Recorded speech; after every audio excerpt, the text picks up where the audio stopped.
ಇವಾಗ ತಾನೇ ಡಿಟಾಕ್ಸ್ ಅನ್ನೋಂಥ ಒಂದು ಯೂಟ್ಯೂಬ್ ಚಾನಲಲ್ಲಿ ಆರೋಪಿ ಚಿನ್ನಯ್ಯನ ಒಂದು ವಿಡಿಯೋ ನೋಡಿದೆ.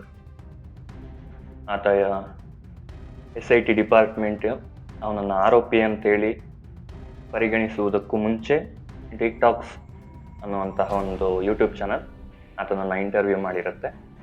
ಬಿಫೋರ್ ಯಾವುದೇ ರೀತಿಯ ಕೇಸ್ ದಾಖಲಾಗುವುದಕ್ಕೂ ಮುಂಚೆ ಆತ ಅದರಲ್ಲಿ ಕೆಲವೊಂದು ವಿಚಾರಗಳನ್ನು, ಅಂದರೆ SIT ಡಿಪಾರ್ಟ್ಮೆಂಟು ಆರೋಪಿ ಅಂತ ಹೇಳಿ ಅವನ್ನ ಪರಿಗಣಿಸೋ ತನಕ ಆತ ಏನು ಹೇಳಿದ್ನೋ ಕರ್ನಾಟಕ ಜನತೆಗೆ ಅದನ್ನೇ ಅಲ್ಲೂ ಕೂಡ ಹೇಳಿದ್ದಾನೆ. ನಾನು ಸಾವಿರಾರು ತಲೆಗಳನ್ನ ಊತಿಟ್ಟಿದ್ದೆ, ಮೀನ್ಸ್ ಬಾಡಿಗಳನ್ನ ಊತಿಟ್ಟಿದ್ದೀನಿ, ನನಗೆ ಗೊತ್ತಿದ್ದೆ ಎಲ್ಲೆಲ್ಲಿ ಊತಿಟ್ಟಿದ್ದೀನಿ ಅಂತೇಳಿ. ಸೊ ಅದಾದಮೇಲೆ ಸೌಜನ್ಯ ಪ್ರಕರಣ ಆದಮೇಲೆ ನನ್ನನ್ನು ಸೌಜನ್ಯ ಬಾಡಿನ ಕೂಡ ನಾನೇ ಹಾಕಿಬಿಟ್ಟು ಅದಾದಮೇಲೆ ನನ್ನನ್ನು ಕಳಿಸ್ಬಿಟ್ರು ಅಂತೇಳಿ ಮಾತಾಡಿದ್ದಾನೆ ಆ ಯೂಟ್ಯೂಬ್ ಚಾನಲಲ್ಲಿ. ಸೊ ನಾನು ಆ ಯೂಟ್ಯೂಬ್ ಚಾನಲ್ ಬಗ್ಗೆ ಏನು ಮಾತಾಡೋಕ್ಕೆ ಬಂದಿಲ್ಲ ಇದರಲ್ಲಿ. ಬಟ್ ಆದರೂ ಇಷ್ಟೆಲ್ಲ ಸತ್ಯಗಳು ಹೊರಗಡೆ ಬಿದ್ದರೂ ಈಗ ಅದು ಬಿಫೋರ್ ಅವ್ರು ಮಾತಾಡಿದ್ರು. ಅದರಲ್ಲಿ ಎಕ್ಸಾಂಪಲ್ ಆ ವ್ಯಕ್ತಿ ಹೇಳಿದ್ದಾರೆ, ಡಿಸ್ಕ್ಲೈಮರ್ ಕೂಡ ಕೊಟ್ಟಿದ್ದಾರೆ, ನಾನು ಈತನನ್ನು ಯಾವಾಗ ಇಂಟರ್ವ್ಯೂ ಮಾಡಿದ್ದು ಅಂತೆಲ್ಲ ಪ್ರತಿಯೊಂದು ಇನ್ಫಾರ್ಮೇಷನ್ನ ಕೊಟ್ಟಿದ್ದಾರೆ. ಆದರೂ ಕೂಡ ಇಷ್ಟೆಲ್ಲ ಸತ್ಯಗಳು, ಅದಾದಮೇಲೆ ಅವನು ತೋರಿಸಿದ್ದೆಲ್ಲ ಸುಳ್ಳು, ಎಲ್ಲ ನಾಟಕ, ಯಾರೋ ಒಬ್ರು ಹೇಳ್ಕೊಟ್ಟಿದ್ದನ್ನ ಇವನು ಹೇಳ್ದ ಅಂತೆಲ್ಲ ಗೊತ್ತಾದ ಮೇಲೂ ಕೂಡ ಇನ್ನೂ ಕೆಲವೊಂದಷ್ಟು ಜನ ಸತ್ತಿದಾರ ಬದುಕಿದಾರ ಅಂತ ಗೊತ್ತಾಗ್ತಾ ಇಲ್ಲ. ಎಕ್ಸ್ಪೆಷಲಿ ಹಿಂದೂಗಳು. ಐ ಥಿಂಕ್ ಇವರೆಲ್ಲ ಸತ್ತೇ ಹೋಗಿದಾರೇನೋ ಅಂತ ಅನ್ಕೊಳ್ಬೇಕು ನಾವು. ಏನಕ್ಕೆಂದ್ರೆ ಆತ ಅಷ್ಟು ಚೆನ್ನಾಗಿ ಹೇಳ್ತಾ ಇದ್ದಾನೆ. ನಿನ್ನೆ ಕೂಡ ನಾವು ಮಾಧ್ಯಮಗಳಲ್ಲಿ ನೋಡಿದ್ದೀವಿ, ಎಷ್ಟೋ ಯೂಟ್ಯೂಬ್ ಚಾನಲ್ಗಳಲ್ಲಿ ನೋಡಿದ್ದೀವಿ, ಆತ SIT ಮುಂದೆ ಯಾವುದನ್ನೆಲ್ಲ ಒಪ್ಕೊಂಡಿದ್ದಾನೆ, ಕೋರ್ಟಲ್ಲಿ ಏನನ್ನೆಲ್ಲ ಜಡ್ಜ್ ಮುಂದೆ ಒಪ್ಕೊಂಡಿದ್ದಾನೆ ಅಂತ ಎಲ್ಲ ಕೂಡ ನಾವು ನಿನ್ನೆ ಮಾಧ್ಯಮಗಳಲ್ಲಿ ಮುಖಾಂತರ ತಿಳ್ಕೊಂಡಿದ್ದೀವಿ. ಅದಾದಮೇಲೆ ನ್ಯೂಸ್ ಪೇಪರ್ಸ್ಗಳ ಮುಖಾಂತರ ತಿಳ್ಕೊಂಡಿದ್ದೀವಿ, ಯೂಟ್ಯೂಬ್ ಚಾನಲ್ಗಳ ಮುಖಾಂತರ ತಿಳ್ಕೊಂಡಿದ್ದೀವಿ, ಲಾಯರ್ಸ್ಗಳ ಮುಖಾಂತರ ತಿಳ್ಕೊಂಡಿದ್ದೀವಿ.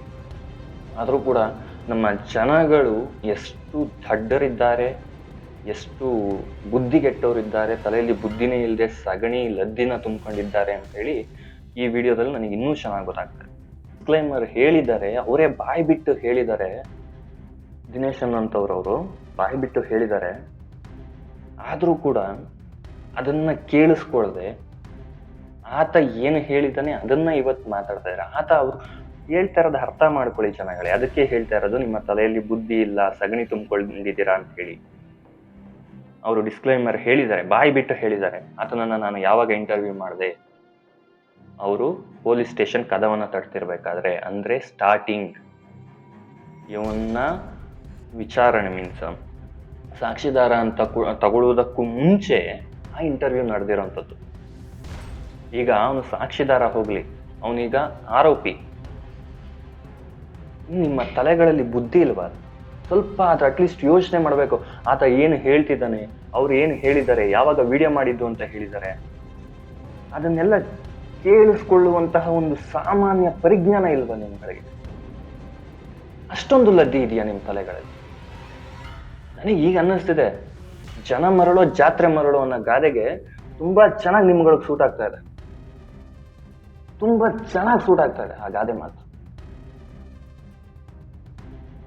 ನಮ್ಮ ಜನಗಳಿಗೆ ಮೋಸ್ಟ್ಲಿ ಭಗವಂತನೇ ಕೆಳಗೆ ಹಿಡಿದು ಬಂದ್ರು ಕೂಡ ನೀನ್ ದೇವ್ರ ಎಲ್ಲ ಒಂದ್ಸತಿ ಮಾಯ ಆಗಿ ತೋರ್ಸು, ಆ ರೇಂಜಿಗೆ ಕೇಳ್ಬಿಡ್ತಾರೆ ನಮ್ಮ ಜನಗಳು.